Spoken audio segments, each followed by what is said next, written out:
guys, ayan, mag-assemble tayo ng bookshelf ni Kina.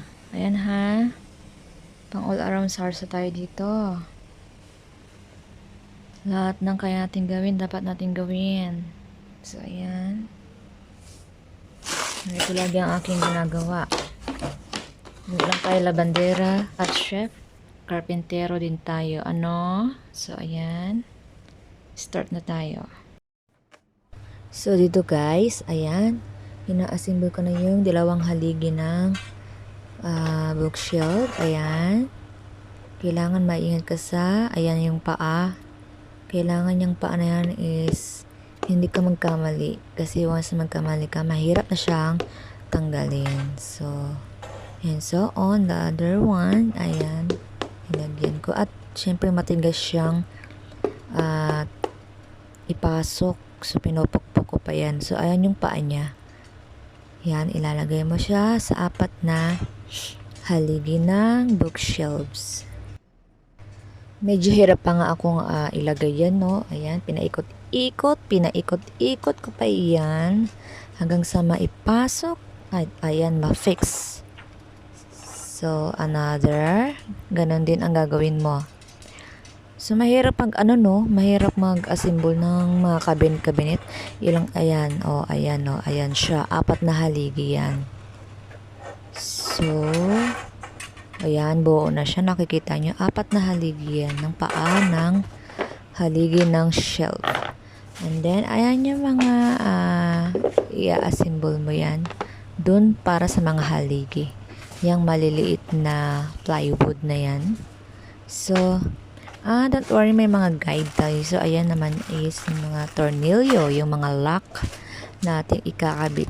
Ayan ang guide. Ayan ang importante kasi kung walang guide, hindi natin ito mape-perfect or hindi natin ito ma-assemble. So, ayan ang mga tornilyo.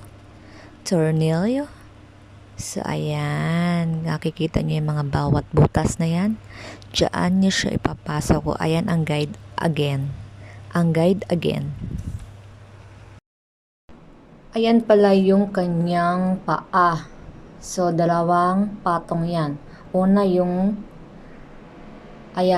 tinuturo ko yan, yung una kong pinupok kanina. Tapos, saka mo ilalak yung kanyang paa. So, dito na tayo sa mga shelf. Ayan, yung haligi niya. Ayan. Apat yung aking ina-assemble dyan. Apat na, ayan, plywood. So, wag nating kalimutan yung nasa harap ay is yung pa-curve. Wag yung patulis. Common sense naman, no? Para hindi tayo ma-aksidente or matusok. Apat po yan. So, mahirap siya, guys. So, kailangan talaga may guide.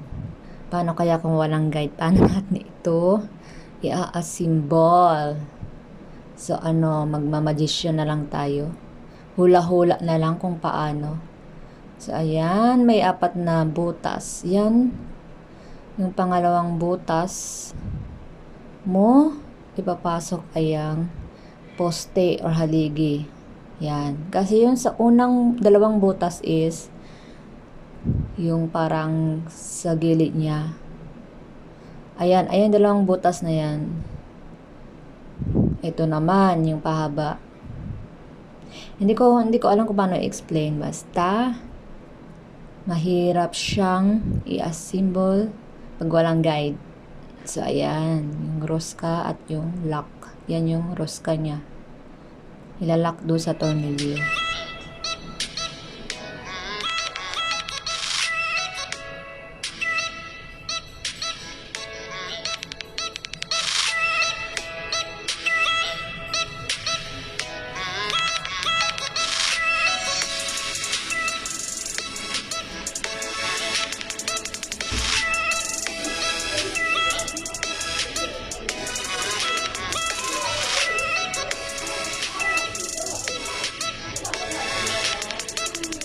Yan ang sinasabi ko, once na magkamali ka, ayan nun, kamali. Kailangan ito ang Itong curve na to ang andito. Hindi ang patulis. Ay, naku. Mahirap naman siya tanggalin. O, tatanggalin naman natin. Kaya dapat i-check talaga mabuti.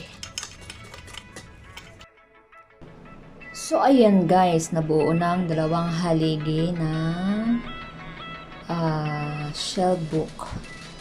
So, ayan. Dito na tayo pupunta sa kanyang sahig or patungan ng mga book. So, di ba? O, ayan. Apat-apat yan. O, ayan. Tara! Malapit na siya mabuo. Konting tiis na lang. Ayan. O, di ba? O, di ba? Maganda yan siya, guys. Lalagay yan sa aking kwarto. Lahat na storage is na sa aking kwarto. So, ayan. Dito na tayo sa... Yan. Ayun yung sasabi ko sa iyo, sa gilid niya. Yung sa bandang likuran. Yung parang, yung sa likod niya ba, hindi ko na ma-explain. Basta, ayan. Tapos na ako. Bali, mga 3 hours ako dyan. 3 hours, 4 hours ata.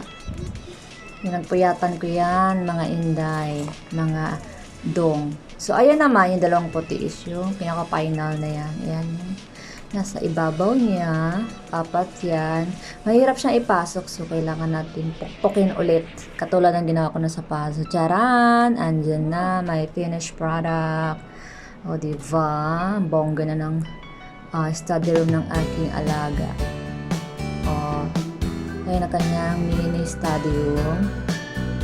O, diba? Bongga. At sa taas naman yan ay ang aking bed. Diyan ako natutulog. So, ayan. Babu!